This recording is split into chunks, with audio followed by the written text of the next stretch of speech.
Okay, so we are working through question 5, which says let f of x be equal to 1 minus x cubed, the tangent to the graph of f at x equals a, where a is between 0 and 1, intersects the graph of f again at p, and intersects the horizontal axis at q. The shaded regions shown in the diagram below are bounded by the graph of f, its tangent at x equals a, and the horizontal axis. So as you can see here, we have our f of x right here. We have a tangent to f of x at x equals a, and this tangent intersects the graph again at p, and intersects my horizontal axis, or my x-axis, at the point q. The very first thing we need to do here in part A is find the equation of the tangent to the graph of f at x equals a in terms of a, and it's worth 1 mark. So what we're going to do is we're going to jump onto our CAS, we're going to come here, we're just going to scroll up, and the first thing we're going to do is simply define what our function is. So I'm going to go f of x, and then I'm going to go control that, and I'm going to go 1 minus x cubed. I hit enter, done. Now, this question right here is only worth 1 mark. We just need to put down the answer. So the easiest way for us to do that on the CAS is go menu, calculus, then we're going to go tangent line, because it's asking us to find the tangent. I'm now going to go f of x. My x value is going to be a, so I'm finding my tangent of f. When my x is a, I hit enter, and there's my answer. So just like that, we get our answer. So let me grab my pen here. My answer is going to be y equals negative 3a squared x plus 2a cubed plus 1. Just like that. Perfect. Let's now look at the examiner's report and see how people did with this question. So I'll bring this up right here. Let me grab my highlighter. And it says y is equal to this, so negative 3a squared x plus 2a cubed plus 1. That's what we wrote. And 65% of people got the full 1 mark there. The question was done reasonably well. An equation was required. Some students substituted x equals a into this, giving this as the equation of the tangent, so that's incorrect. There appeared to be some transcription errors as well, so kids just not properly reading what's on their CAS. So what appears to have happened here is they forgot that negative, which is really quite painful. Okay, let's keep on moving. The next thing we need to do is find the x coordinates of q in terms of a. So let's come up here and remind ourselves what q is. Q is simply where my tangent hits the x-intercept, so it's just an x-intercept. Let's see how many marks this is worth. This is only worth, as you can see here, 1 mark.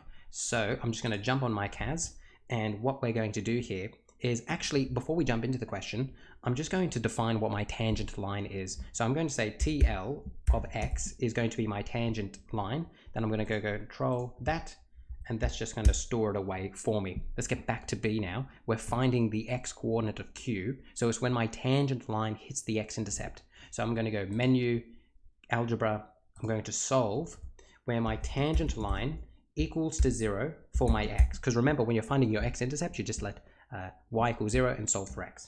That's what we do, and that is our answer. So now we come over here, I grab my pen, and I'm going to go, my x is equal to 2a cubed plus 1 over 3a squared. Make sure you have copied that correctly. That looks good to me. Let's now look at the examiner's report. So as you can see here, let me grab my highlighter out. 63% of people got the full 1 mark. That is what we wrote. Yep. This question was done reasonably well. There appeared to be some transcription errors. So people, what did they get wrong here? It looks like they put a square instead of a cube, which is very painful. All right, let's keep on moving. All right, so this time we have to find the x coordinate of p in terms of a, and I immediately see that it's a 2 marker, which means I'm going to have to provide some working here. Let's remind myself what p is. So p is my intersection point, where my tangent and the function intersect. So that means I'm going to set them equal to each other. I can't spell intersect. I'm going to set them equal to each other and solve for x. So I'm going to come down here, and my line of working is going to be f of x is going to be equal to my tangent, which we have over here. So let's just copy that down. Negative 3a squared x plus 2a cubed plus 1. Now we're just going to solve that for x. So I'm going to come over here and I'm going to go menu, algebra rather, solve, where my f of x is going to be equal to my tangent line with regards to, for my x, my answers are negative 2a or a. If we come up here, obviously this is my a, so this will be negative 2a. Negative 2a. Perfect. So we come down here. X is going to be equal to negative 2a. Let's come and look at the examiner's report and see how people did with this. So let me grab my highlighter. 57% got the full 2 marks. There is the line of working, which we have shown right here. And then also you have x equals negative 2a, which is there. This question was answered well. Most students were able to equate the tangent line with the function. Some students gave their answer without showing any working. No. Other students unsuccessfully tried to solve this by hand. You've got your CAS. You should not be doing it by hand. All right, let's keep on moving. What we have here is let A be a function that determines the total area of the shaded region. Find the rule of A in terms of A. So what I have done here is I have actually just copied this image down again. So this is found at the very top. What we're trying to find is the shaded region. And as you can see here, we're going to say my area in terms of A. So we're trying to find a rule for my area in terms of A. Okay, so there are multiple different ways of approaching this problem. I'll go through them. The thing that jumps out to me is that this looks awfully like a triangle. It looks a lot like a triangle to me, like that right there. Let's see if I can draw that a bit better. Wow, that was a lot worse. Let's try one more time. There we go. Okay, that's a triangle right there. If we can find the total area of the triangle, and then subtract from that the area beneath my curve, what I'll be left with is just the shaded region. So what that means is we're going to come over here, and this is a 3-marker. It's a 3-mark question, so I'm going to have to provide some working out, more so than the 2 marks, so more working out. What I'm going to say is that this is going to be equal to the area of the triangle, and then from my area of the triangle, I'm going to subtract, so I'm going to make sure I get all my colors correct here. I'm going to subtract the definite integral. Now, it's the area beneath, it's the definite integral of f of x dx. And what are my boundaries here? Well, here, right here, that's 1. And what is this going to be? Well, we just found out what that's going to be. It's going to be negative 2a. So really appreciate the fact that what we've done in previous parts is being utilized now. That's a common thing. So we're going to come over here now, and I'm going to say this is 1, and this is negative 2a. Let's now continue. So yet again, we have a, which is going to be equal to, now my area of the triangle. What is the area of a triangle? It's half times base times width. So what is my base of this triangle going to be? Well, it's negative 2a. What is this Q point? Well, we found out in the previous part what Q is. It's going to be this. Hopefully, you're seeing that we're really using what we did in past parts to answer future questions. So this is 2a cubed plus 1 over 3a squared. So I need to subtract this from that to find the distance between them. So I'm going to come over here, and I'm going to go 2a cubed plus 1 over 3a squared minus 2a. So be careful of those 2 minuses there. Now I'm going to times that by the height of this triangle, which is going to be right here.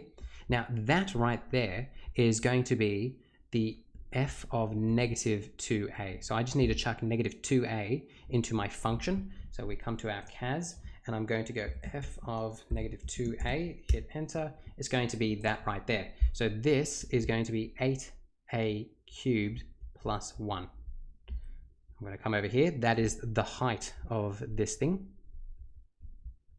And now from that, I am going to subtract the definite integral of 1 to negative 2a of f of x dx.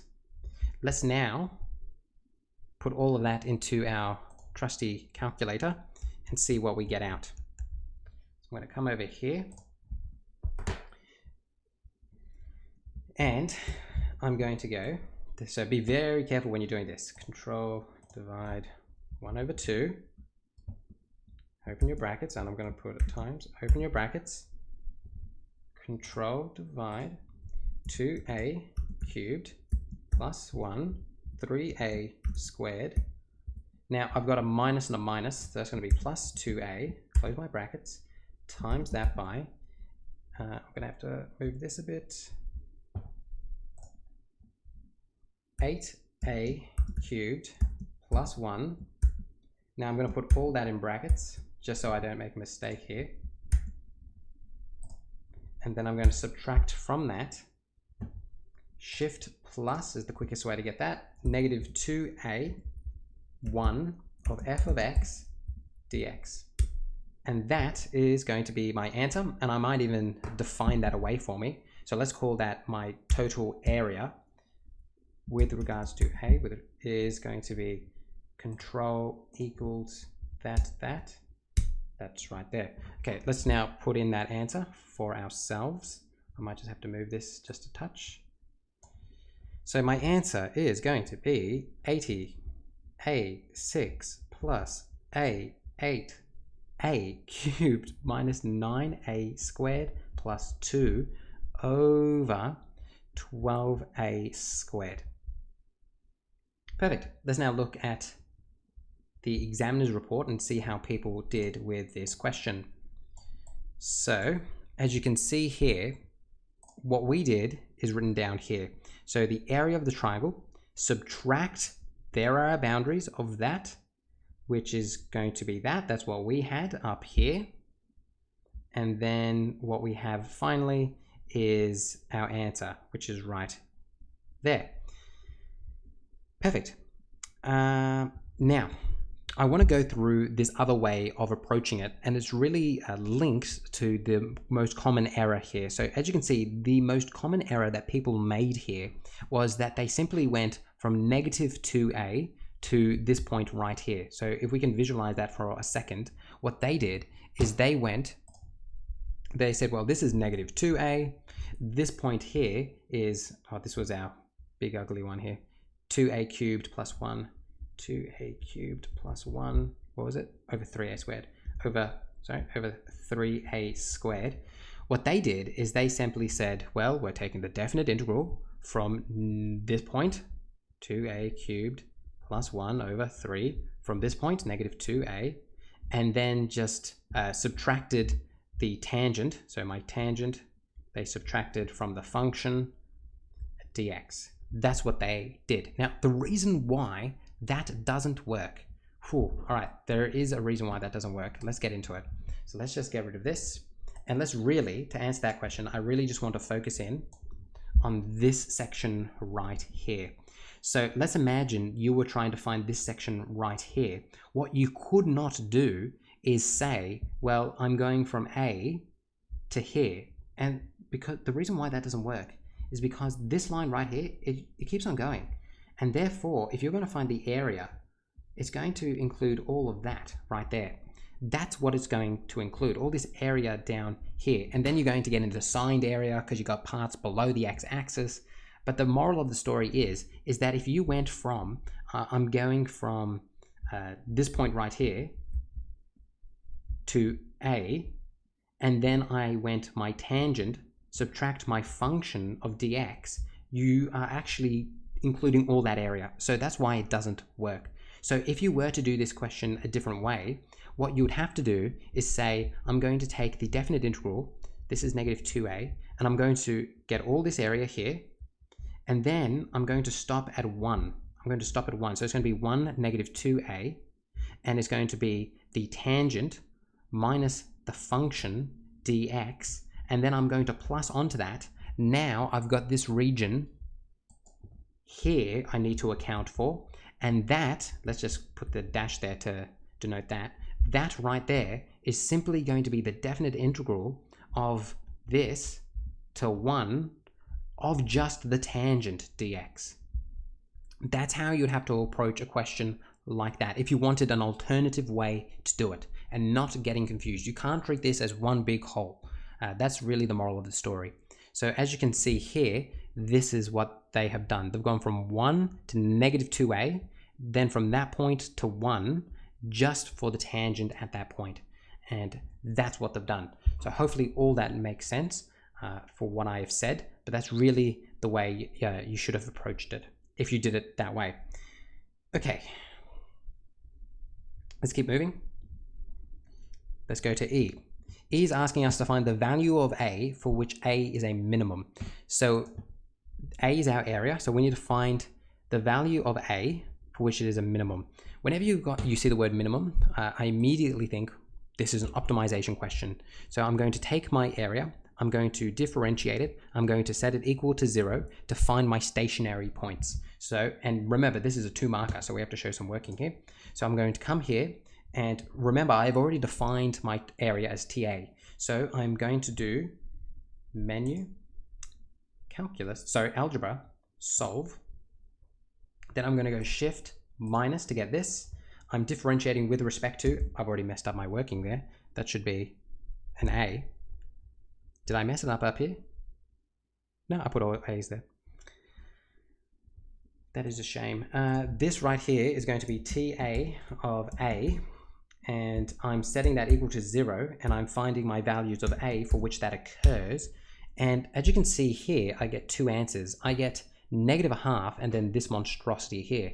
Which of these are correct? Well, what we need to take note of is at the very start of the question, it tells us that A is between, that's not what I wanted to do, between 0 and 1. A is between 0 and 1. So that means it can't be -1/2. If you wanted your calculator to exclude that for you, what you'd actually have to do is go control this, hit this sign right here, which is saying such that 0 is less than A is less than 1. And then once we've done that, it'll just give us this right here. So my answer, if we would come here for a moment and write it in, is going to be A is equal to 10, 2/3/10. Let's now look at the examiner's report and see if we've provided enough working for 2 marks. So this question wasn't that well done. Only 17% got the full 2 marks. So there is our first line of working right there. And then, okay, so let's just bulk this up a bit. Let's write minimum at A is equal to that. Okay, very good. So how did people screw this up? Many students knew they needed to solve the derivative equal to 0, but gave the incorrect minimum. Common incorrect answers were this. So people accidentally included this -1/2. Okay, so another reason why people may have thought that was the answer is because if you go menu, if you go calculus, and you go function minimum, so the question is asking for a minimum, so they might have just said, well, let's find the function minimum, then go TA of A for A, what it's going to give you is just that -1/2. And the reason for that is your absolute minimum. So if we just come here for a moment, and if I was just to graph TA of X, you can see that I have 2 minimums there, here and here. This is -1/2, and this one right here is going to be this, which is what we want. So remember, because we are dealing with only A's between 0 and 1, this is the only one we're interested in. We're not interested in this. All right, let's keep on moving. And let's come down to this right here. Now, this is where things get a little tricky. So I want to slow things down as we go through this, show you multiple methods, as you can see here, and just really talk about it.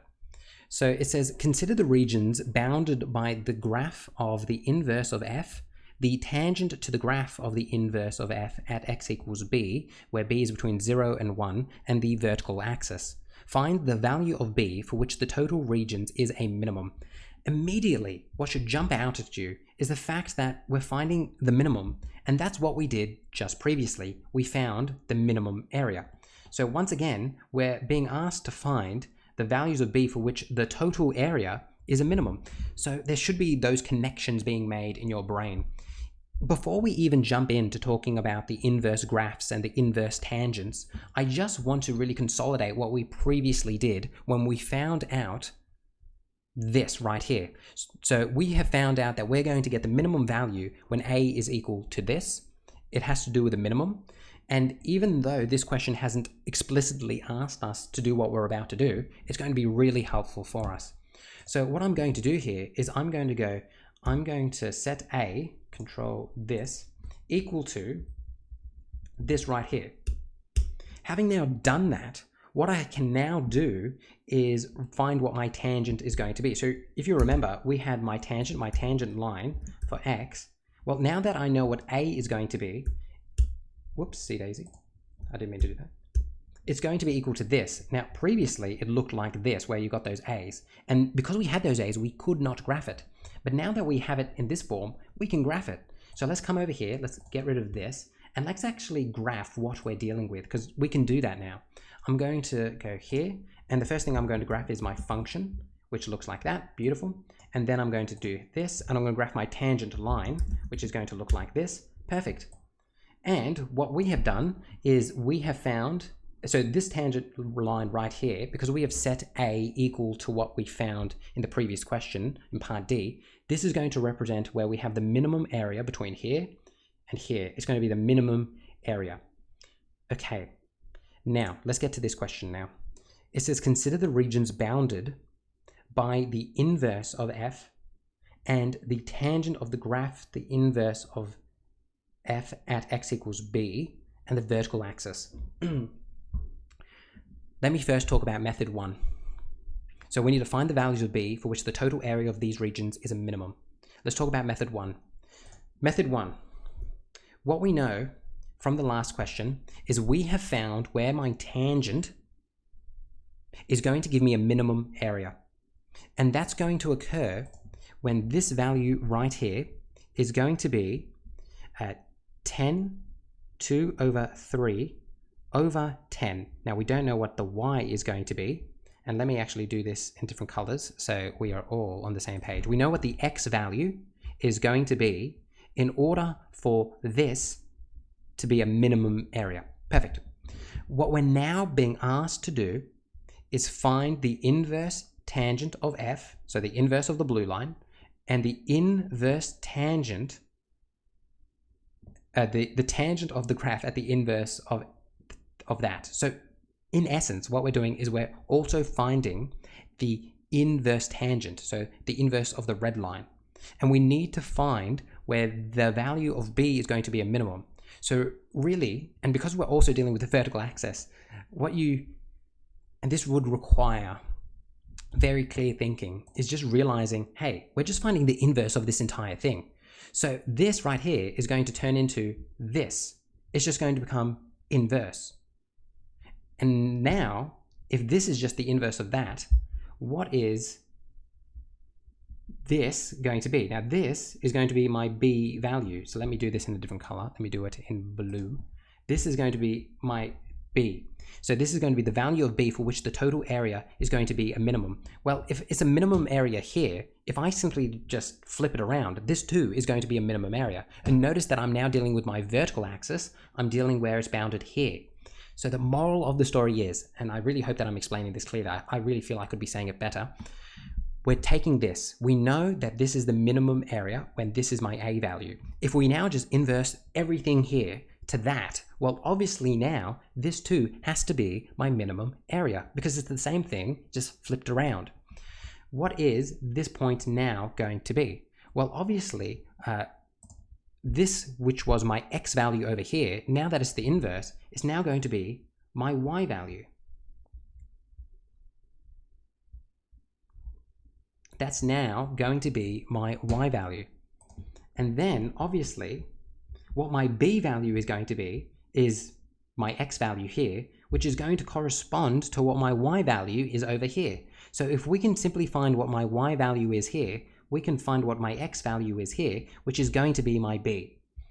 Whew. All right, so how are we going to do that? What we're going to do is simply go f of 10, 2 over 3 over 10 is going to get me my answer.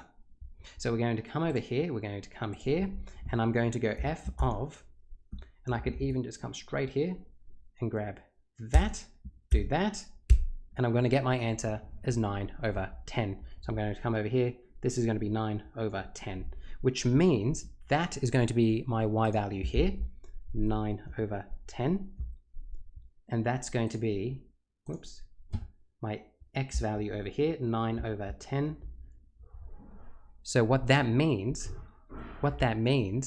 is, if I come here for a moment, my b is going to be equal to 9 over 10, just like that. Kind of tricky, I know. It's one of those things that you just have to recognize after reading the question. Let's now look at the examiner's report here and see how people did with this question. So it was not well done. Only 4% of the state was able to get it. As you can see, we went f of this to get b is equal to 9 over 10. This question was not answered well. Many students attempted the second method but were not successful. So what we're now going to do is talk about the other way of approaching it. Now, before we go through this type of way, I'm actually going to show you another way, and then I'm going to call this method right here, I'm going to call this method 3. So what I have just shown you is method 1. So this is just my labeling, and this is the quickest. We used part D. And what I mean by that is we use this value right here from part D. We knew that, we utilized it to find our answer. All right, let's now show you another way. This is method 2. This isn't mentioned in the examiner's report. This is how I think I would have done it. To do this in the exam, you'd need a very clear mind and you'd have to be very focused. This is the last question, so I think some people would be a bit frantic. They're not thinking clearly. So is there another way we could go about this that is going to get us the right answer? And there absolutely is. Okay, so let's come over here. So this is method 2. It's slow, but we're going to use part D. So what we're going to do here is, as you can see, I have my function defined, I have my tangent line defined, and I have my a defined. So that means I can come here and my tangent line is going to be that right there. And what we're going to do is we're going to find the inverse of both the function, the tangent line. We're going to graph it and we're going to see what's going to happen. All right, what are we going to do? I'm going to find my inverse of f. Now, if there's a better way to find the inverse, please tell me. I don't know if this is the best way to find the inverse. I cannot find the best way. So this is kind of what I've just settled with. I'm going to solve my f, and I'm literally just going to swap x and y like that, solve it for y to get that. So that means my function inverse, I'm just going to call it fi, is going to be this control equals this, and let me just highlight what I want there. I don't want that y, I just want that part right there. Perfect. And now I'm going to do the same thing for my tangent line. So the important thing here is this is my tangent line once I have let a equal to this. So it represents where I'm going to get the minimum area. That's the important thing there. So I'm going to again go solve. I'm going to go my tangent line of y. When it's equal to x, I'm going to solve that for y. I'm going to get that right there. So let's now define that. So I'm going to define that as my tangent line inverse of x. I'm going to go control that, come here. I don't want all of it, I just want that. Perfect. Now I'm going to go control doc add graph, and we can actually look at what we're doing. So I have my function inverse, which is going to be that, and I also have tab my, what did I call this again? Tangent line inverse of x. All right, so that is what I have right here. And what we want to find is the value of b. So if we come up here for a moment. So we want to find the value of b for which the total area of the region is a minimum, the value of b. So the tangent to the graph is here at x equals b. So we want to find where that tangent is occurring. So obviously it's going to be right here. I can go menu, I can go analyze graph, and it's obviously going to be where it's going to intersect. I do that, I do that. My answer is going to be 0.9, which is what we found here, 9 over 10. So to go through that another way, what we're doing is I am solving where my function inverse is going to be equal to my tangent line inverse for my x, and it should give me two values, 9 over 10 and 9 over 5, that 9 over 5 is going to represent that part right there, analyze graph intersection. It's going to be this. We don't care about that because we want where our tangent is occurring at. So that right there is another way of approaching this problem. You of course would have to write it down so you get 2 marks. What would you write down? You could write down what your tangent is going to be. So you could say, you'd write down everything you're doing. So you just make sure you're very thorough in what you're saying. So, and because this isn't in the examiner's report, I'm a bit hesitant to say exactly what you'd have to write down to get your marks. Otherwise, I'm happy to say for other stuff because I'm just copying down what they're saying. So what you would do is you'd say that, let me just grab this. You'd say that this right here is going to be equal to, what did we say that was equal to? Where is it? Oh, it's this one. This is equal to negative x minus 1 over third, and then the inverse of the tangent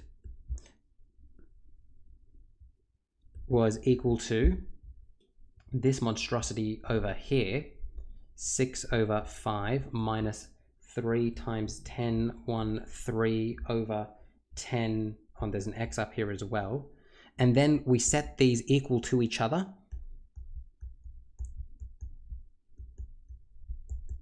Six over 5 minus 3 times 10, 1 over 3, x over 10. And then after you've done that, you can say x is going to be equal 9 over 10. And the other one that it was equal to was, or x is equal to 9 over 5. Therefore, my b is going to be equal to 9 over 10.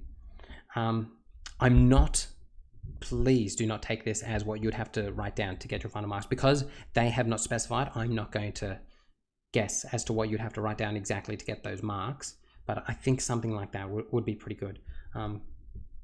That's how I think I would have done it in the test. It just makes the most sense in my brain. Now, there is the final way to do it. This is method 3. It's slow. It doesn't use part D, and it's what the examiner's report says. So we can go into a bit of detail as well. So this is method 3. It's slow. It's not using part D. What are we going to do? All right. What are we going to do?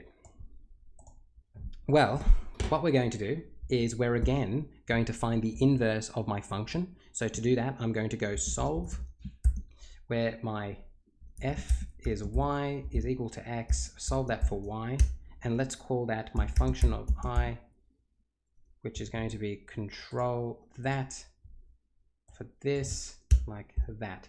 Now what I'm going to do is I'm going to go, I need to find the tangent to this at B. So I'm going to go menu, I'm going to go calculus, I'm going to go tangent line, and I'm going to go f of I when my x is equal to b, and that is going to get me this monstrosity. That's kind of ugly. Can I make that prettier? I can. That is nicer. So that right there represents what my tangent line inverse is going to be. Control equals like that. Now, because I've got this b here, I cannot solve it yet. But what I can do is, because I know generally in my head what things are going to look like, I know that I've got something like this, I then am shifting it like this. So what I need to find is I need to find this intersection point. If I can find this intersection point, I can then use integrals to solve this. So what I'm going to do is I'm going to solve where my inverse function is going to be equal to my tangent line inverse for my x, and it's going to give me two values. It's going to give me x equals b, which is going to correspond to this region right here, b, and it's going to give me this right here, which as you can see is going to be, and I would write that as 9 minus 8b. So now, based on this, I can say, let me get another color. I can say based on this that I can do this, going from 9 minus 8b to 0 of my tangent line, and my tangent line is going to be this thing right here. So negative x plus 2b minus 3 over 3b minus 1, 2 over 3. And then I'm going to subtract from that my inverse function, which is going to be, let me come up here, what was it again? It's going to be this thing right here. It's going to be, oh boy, it's going to be negative x minus 1, 1 over 3, like that, dx. And now, if I was to find that, so that is going to be, I would say that's my area in terms of b, and then I could go this, this. So doing the same thing now using my optimization strategy, in which I'm going to find the derivative of that. So I'm going to take this. So let me now do this. Oh boy. So I'm going to go shift plus, I'm going from 0 to 9 minus 8b. And then I'm going to take my tangent line. Yes. TLI. And I'm going to subtract it from the function, the inverse function, dx, like that. That's going to give me that monstrosity. My goodness. This is going to work, isn't it? And then after I've done that, what I'm going to next do is I'm going to go shift minus. I'm going to differentiate this with respect to b. Chuck this in there. Set that equal to 0. Solve it for b. Oh no. Oh no, we haven't come all this way. Sorry. Sorry, I didn't put in. I got so nervous there. I'm like, we'll come all this way, and I messed it up. I didn't put in solve. Still. I know what's happened. That has to be like that. Then I have to go equals, then I have to go dash b there. Haha, we did it. So we get 9 over 10 and we get 9 over 8. Our answer is going to be 9 over 10. So if you come over here and we look here, this is the other way they did it. And your last step is b is equal to 0.9, which is 9 over 10. So as you can see, many students attempted the second method but were not successful. And you can understand why they weren't successful. It's kind of tricky doing it that way. So your last thing here would be b is equal to 9 over 10. I personally like doing it the second way. I think the second way is the bee's knees. This way right here, I like that. This is probably the best way to do it. And this is another way the examiner's report shows you. I personally don't like it. But now you know how to do it. Let's keep on moving. Last question here. This video is just going to take forever. All right, it says find the value of the acute angle between the tangent to the graph of f and the tangent to the graph of the inverse at x equals 1. Okay, let's just read that again and make sure we're getting everything correct here. So it's saying find the value of the acute angle between the tangent of the graph of f and the tangent to the graph of inverse of x at x equals 1. Okay. Let's come over here. It's only worth 1 mark, so no working required. Let's come over here. Let's come back here. Let's come to our graph. And actually, before we do anything, let's just find what our inverses, what our tangents are going to be, because we're finding the acute angle between the tangents at certain points. So I'm going to go menu, I'm going to go calculus, and I'm going to go tangent line of f of x. When my x is equal to 1, what it's going to be is 3 minus 3x. And then I'm going to do the same thing, but this time I'm going to do it for my inverse. Oh, have I not defined that here? Have I not defined that here? I haven't defined it here. Okay, so do you know what I'm going to do? I'm going to jump over here because I know I've defined it here. And I'm going to do that same thing again. Menu, calculus, tangent line. Yep. F of x when x is 1. that will be that. Grab this, when I have f of the inverse at that right there, it's going to be x is equal to 1. Okey-dokes. So why is it x is equal to 1? It's because this is obviously 1, so it's going to be just a straight line up at that point. So if I was to just get rid of this for a moment, we don't need it. My tangent at x equals 1, if I was to draw that in, I'm going to go menu, I'm going to go graph entry, I'm going to put in a relation of x equals 1. As you can see, that's what it's going to be right there. Now, we actually don't care about that for the moment. Let's now put in our other one. Our other one was 3 minus 3x. So I'm going to come over here. I'm going to go menu, graph entry. I'm putting in a function, 3 minus 3x. That's going to look like this. So what we need to find is this angle right here. That angle right there. And just for our purposes, I thought I put an image here. I mustn't have. Oh no, I thought I did. I might have deleted it. Okay, so because I'm not starting this video again, because it's just gone too long now, we're in too deep, let me just Command Shift that. Let's take a screenshot of this. Let's come over here. Let's go Control V. Let's put that there. This is what we're looking at. And what we need to find is, let me grab a pen. What we need to find is this right here. Let's call that theta. We need to find that. This is a straight line. So what we know is that this is going to be pi on 2, like that. And this is just annoying me too much. Let me just do that again. Because I got this silly little thing there. In the moment teaching. Okay, so this is a straight line, so that's pi on 2. And let me just do that. Let me just put that a bit further out. Pi on 2. What we're trying to find is we're trying to find theta, which is going to be this right here. Okay, so immediately, because this should be a question that you have some sort of familiarity with, you should know how to find that right there. What we're going to do is we know the tangent of this line right here. The tangent is y equals 3 minus 3x, right? It's 3 minus 3x. And what that means, because this is y equals 3 minus 3x, this line right here has a gradient of -3. So its rise over run is -3. So I could come over here and I could draw this in right here. And what it means is it's going down -3 and it's going across 1.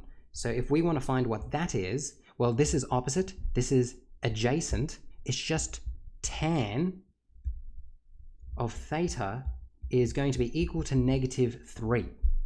Are you with me? It's just opposite over adjacent. It's just SOHCAHTOA, nothing tricky here.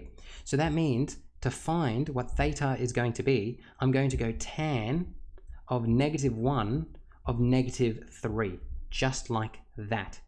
Now, this is where we have to be careful. If I was to come here for a moment and find what that is, so that is, I come here, I put in -3, just like that, and I'm going to hit enter. And now you get something like that, and you're like, well, what on earth does that mean? This is where it does help to turn it into degrees, just so we have a bit of an understanding of what we're doing here. So if I come over here for a moment, and I click this right here. Now, this sometimes doesn't go straight there. If you go hit D, oh, sometimes it just doesn't want to work for you. Let's get out of here. If you do that, you hit D. What's it doing? Normally it just goes where you want it to go. If you hit D. Okay, let's just go to where we want to go. There it is. This one right here means it's going to convert a radian into a degree. And normally if you just open this up and on your keypad hit D, it will bring you right there. Then we're going to hit enter. And this right here, that didn't work. And the reason why it didn't work is because we have to go control enter. It's -71. All right, so that means because we made it -3, it kind of broke it a little bit. What you want to really do here is appreciate the fact that this is going to be the same thing on the other side right here. It's symmetrical, obviously. So it's going to be the same thing over here. Are you with me? That, and let's not call that theta, let's call that alpha. Let's call this alpha. It's going to be the same thing over there, which means that is going to be the same over there, even though my poor drawing doesn't really show that.